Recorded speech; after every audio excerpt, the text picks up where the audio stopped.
ఈసారి ఏపీలో కాంగ్రెస్ ఖాతా తెరవబోతుందా? ఏమండి, కాంగ్రెస్ ప్రయత్నం అనేది ఒకటి జరుగుతూ ఉంది. కొన్ని తప్పులు కూడా జరిగినాయి కాంగ్రెస్తో, నేను కాదంటం లేదు. అండ్ చాలా ఆలస్యంగా అక్కడ మనం అందుకోవటం జరుగుతూ ఉంది. కొంతమంది ఆడు ఉన్న నాయకులు పాపం వాళ్ళ ప్రయత్నాలు వాళ్ళు చేస్తున్నారు. అది ఇంకా కొంచెం సెటరైట్ చేసుకోవాలనేది నా వ్యక్తిగత అభిప్రాయం. ఇది పార్టీ అభిప్రాయం కాదు. ఉన్నమాట ఉన్నట్టు చెప్పేది నాకు అలవాటు కాబట్టి ఐఎమ్ టెలింగ్ యూ. అండ్ ఇంకా కొన్ని జాగ్రత్తలు మనం పడాల్సింది. ఏదేదైనా జగన్ పోతాడు. మీ మొహంలో చాలా ఆనందంగా అనిపిస్తోంది జగన్ అవునండి. పోతాడని అవును, చెప్పినప్పుడు. అవును. పట్టిన పీడ వదులుతుంది రాష్ట్రానికి. ఆ దుర్మార్గాన్ని అరికడతాం. అంతమందిని ఆయన వేడిచ్చి అబ్బో అసలు నరికేయటం కొరికేయటమే. ఇష్టం వచ్చిన రాజకీయాలు ఆయన చేస్తున్నాం. ఇంక మేమెంత లెక్క అండి బాబో! సొంత తల్లిని, చెల్లిని, బాబాయిని అందరినీ నరికేసుకుంటూ తిరుగుతున్నాడు. ఆ విధంగా కుటుంబాన్ని కాపాడలేనోడు నిన్ను నన్ను కాపాడతాడా? కానీ వైఎస్ జగన్ చెప్తున్నాడు ఇదంతా కాంగ్రెస్ అండ్ రేవంత్ రెడ్డి అటు చంద్రబాబు చేస్తున్న కుట్ర, మా కుటుంబాన్ని విడదీసిన పాపం వాళ్ళదే అని చెప్తున్నాడు. అబ్బా! మేమేమన్నా నీ బాబాయిని చంపామా? ఎవరన్నా అన్నా నిన్ను చంపింది? చెప్పు రాజా. నీ చెల్లిని కత్తిరించి పంపించేసింది ఎవరు రాజా? నీ తల్లిని కాదని చెప్పి తరిమేసుకుంది ఎవరు? మేమా? కాంగ్రెసా? చంద్రబాబా? లేదే, కాదే. చేసుకున్నంత నువ్వే, నీ స్వయం కృషి, నీ మెంటల్ కేసు అందరికీ, నువ్వు స్కూల్ కాడ నుంచి అందరికీ తెలుసు.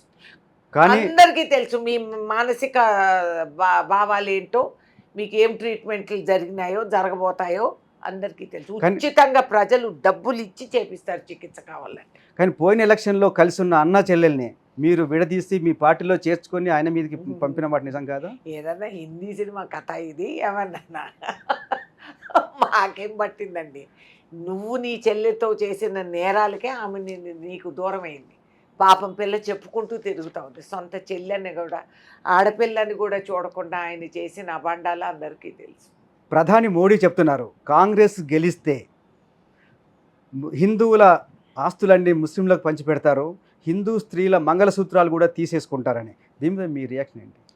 ఏమండి, మంగళసూత్రం విలువ ఏంటో తెలియని ప్రధానమంత్రి ఆయన కట్టిన మంగళసూత్రాలు ఉరితాళ్ళు అయినాయి అనేది కొంతమంది గ్రహిస్తున్నారు. నీకు ఒక హిందూ స్త్రీ మంగళసూత్రం విలువ ఏమిటో తెలియనివాడు ఈ విధంగా మాట్లాడటం అని మేము ముస్లిం సోదరులకు ఇచ్చేస్తే వాళ్ళకి ఏమన్నా అడుక్కు తింటున్నారా? అక్కడ నిలబడి మా మంగళసూత్రాలు తీసుకోండి. దానికి చాలా శోచనీయం.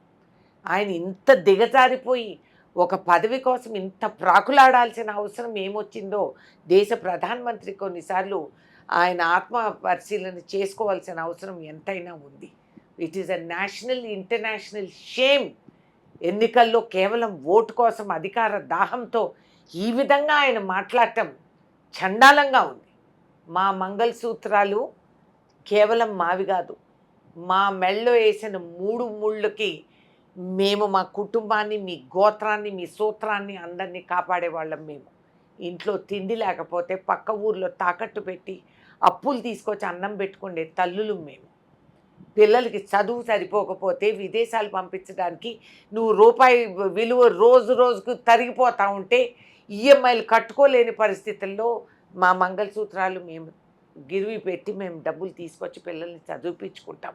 అంతేగాని మా రైతు అన్న తిండికి లేక పంట పోయి నువ్వు 3 సార్లు 3 రేట్లు మా ఆదాయం పెంచుతానన్న చెప్పిన ప్రధానమంత్రి నీ మాట నువ్వు నిలబెట్టుకోలేకపోయావు కాబట్టి చేతికి ఆదాయం రాకపోతే మా మంగళసూత్రాలు మేము తాకట్టు పెట్టి మేము డబ్బు తీసుకొచ్చి మళ్ళీ పంటకు మేము విత్తనాలు కొనుక్కొని భూములు దున్నుకుంటాం. అసలు అంత పవిత్రమైన మంగళసూత్రం గురించి అంత సులకంగా హీనంగా ఒక దేశ ప్రధానమంత్రి మాట్లాడుతూ, హిందూ స్త్రీగా నేను చెప్తున్నా, నేను రేణుకా చౌదరి దేశ ప్రధానమంత్రి నరేంద్ర మోడీ గారిని నేను క్షీణిస్తూ ఆయన అసహించుకుంటూ ఆయనని నేను హెచ్చరిస్తున్నానని చెప్పి నేను చెప్తున్నాను. ఒక హిందూ స్త్రీగా నా మంగళసూత్రం ఆ విలువ నాకు తెలుసు. నువ్వు కానీ బ్రహ్మదేవుడు కానీ ఈ మంగళసూత్రాన్ని ఎవరికి తొలగించలేవు. ఏం మాట్లాడుతున్నారు మీరు? ఎంత మాట అయినా ఎక్కడికైనా నువ్వు మాట్లాడేస్తావా బాధ్యత వహించకుండా? ఛీ! అసలైన తొలి వెలుగు. ఫాలో వాట్సాప్ @తొలి వెలుగు official.